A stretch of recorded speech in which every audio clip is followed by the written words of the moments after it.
Hello, my noble band of outlaws. Outlaw Samurai coming at you live with a video. Well, if you saw my last video, you'll know that I unboxed this, the Cold Steel Poleaxe.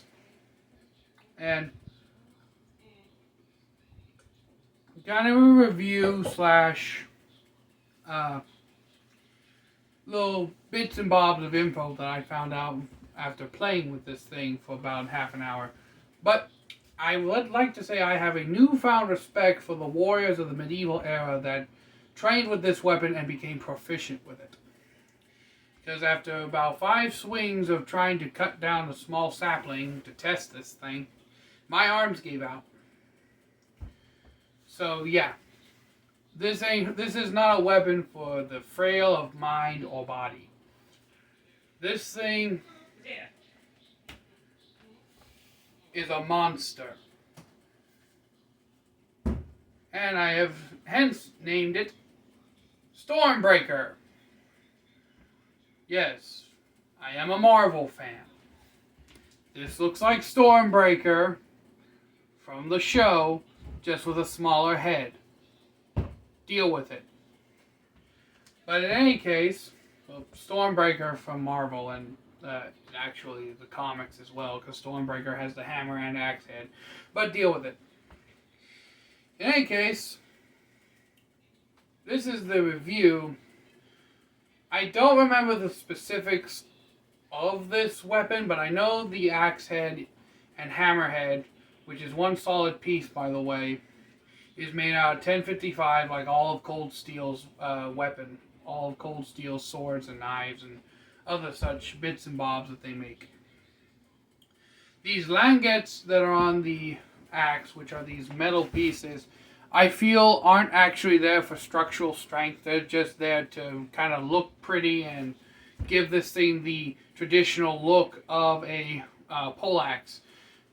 And you're probably wondering, what are langettes and why are they on a poleaxe? Well, traditionally speaking, poleaxes are not assembled like a traditional axe head. With a traditional axe head, you have the eye, then you hammer the handle onto the axe head, and you put a wooden wedge in the center to lock the axe head on with friction, and that's how you assemble a traditional axe. With poleaxes, a similar process is done. Put the head on the wooden shaft, but instead of the whole wedge and eye thing with traditional poleaxes, because the traditional poleaxe, as far as I'm aware, has a spike going out the top of it. This one doesn't.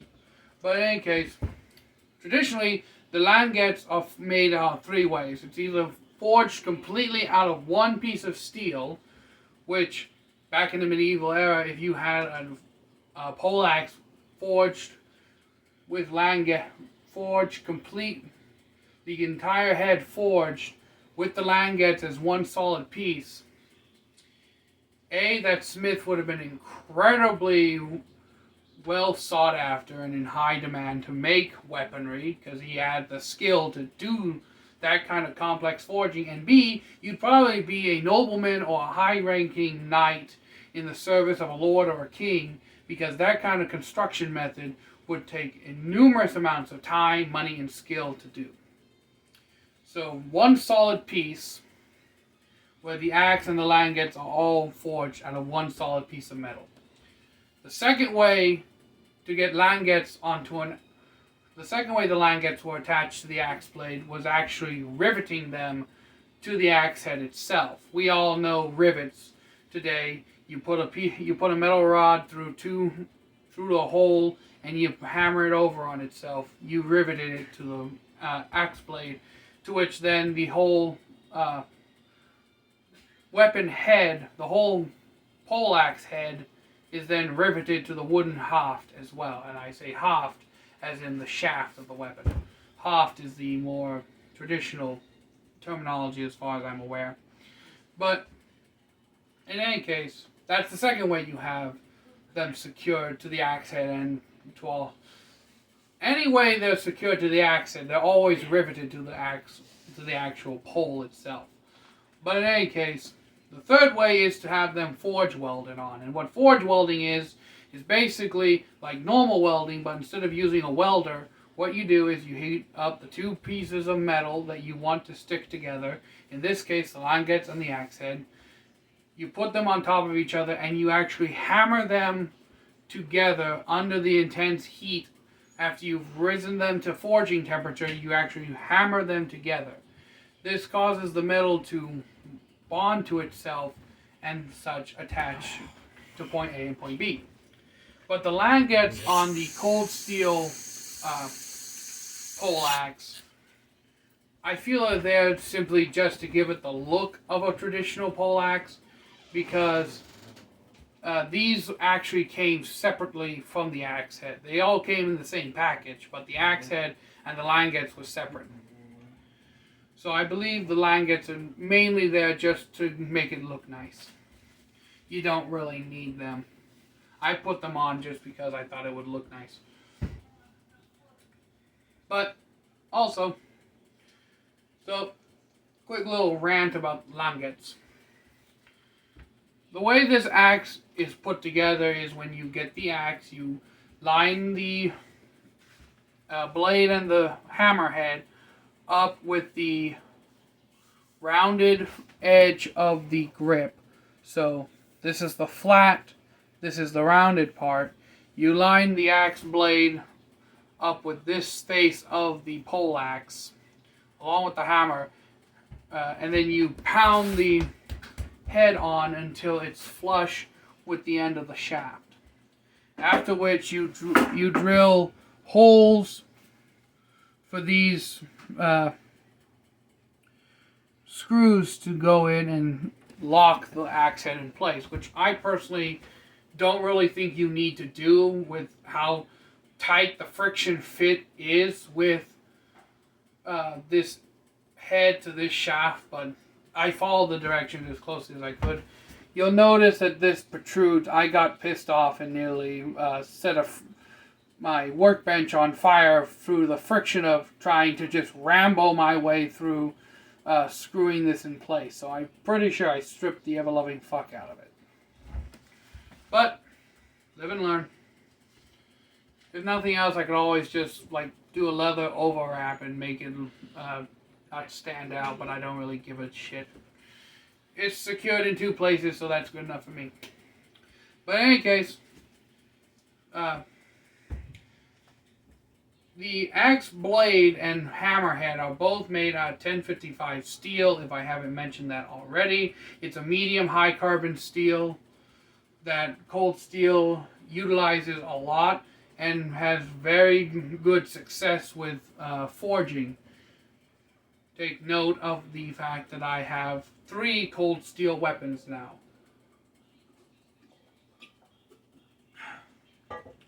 The MMA longsword, the cold steel warrior O katana, and now their poleaxe. This poleaxe will cost you around $126 from Cult of Athena. I put it on the payment plan Sezzle, which I pretty much do with all my orders from Cult of Athena, because it just helps me not burn through my savings as much. But in any case, with that in mind, after swinging this axe around for about 30 minutes, I found out a few things. One, this doesn't like to be swung like so. Like if I hold it like this, I can really feel the weight of the axe dragging me down. And at first I thought this is how it was supposed to be swung. This is why I got so tired. So I decided to choke up a little bit. And this position became better, but it still felt too off in my hands. And this is probably just the swordsman in me, but I'm choked up to where like a guard usually would be on a sword. Like if this was any kind of a sword object, this is probably where the guard would be. And then I put my hand somewhere near where the base of the grip would be, where the kashira would basically be, and on a katana. And I actually found that this configuration works the best for me. I can attack, I can parry, I I can knock over a trash can, but I can parry, I can attack, I can swing the axe out if I have to, being gingerly to not screw up the ceiling. But yeah, I find that this position is the best way to use this thing. I found that swinging upwards and using the momentum to carry the axe around works. This is a very momentum-based weapon. This axe works, and all pole arms like this, all what I would classify as heavy pole arms. And what I mean by heavy pole arms is that the weight is 90% concentrated in 80 to 90% concentrated at the end. Spears and naginata and pikes and such like that I would classify as like a lighter pole arm where the weight is more evenly dispersed. But in any case, I found out that that's how this thing likes to be swung. And it doesn't like to be swung from the base. You can do it, but it's not ideal. And this is a momentum-based weapon. And what I mean by that is that once you get this thing going, the best way to use it is to continuously generate that momentum. And to go against the momentum is not ideal. And what I mean by going against the momentum is, basically, if I'm swinging down and all of a sudden I want to swing up, as I'm swinging down, I have to stop the axe. And as you can see, the axe wants to keep going after I've tried to stop it before I can bring it back up. That's what I mean by going against the momentum. This is a momentum-based weapon. And historically, these were used on the battlefield. Polearms dominated medieval Europe, and polearms dominated pretty much every medieval battlefield. Now, personally, I can see the reason why they give you the reach advantage. They can do a lot of damage. But personally, I just can't figure out the mechanics of how these would dominate the battle when you have lighter weapons, swords being the most predominant example. And I know swords can get nicked up and chewed up and everything, but so can the wood of this weapon. Like, if I'm going to stop a sword blade with this, there's going to be a big old gash in the wood. Now, polearms are deceptively simple to repair. Basically, as long as the head stays intact, you can switch out the pole as many times as you have to. You just have to find someone capable of drilling out the rivets most of the time, or figure out some way to take the rivets off. With a sword, if a sword breaks, you generally have to have the whole thing replaced. Or you can have it remounted as like a knife or a short sword or a dagger or something like that. Depends on where it breaks and how much blade you have left. But in any case, I found out that this thing, as I said before, momentum-based weapon. Pros and cons, the power you get, the strength behind the attacks and everything, the cons being the weight, and you have to use it in the correct manner. This weapon demands a specific fighting style to use it with, is what I found out. With, for example, swords are more universal in how they're used. Put this down for a second. See, with a sword, I can go Yodai no Komai, or German Wrath Guard, forward point,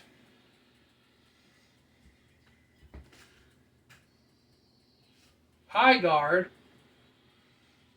medium guard. I can basically go between Japanese and European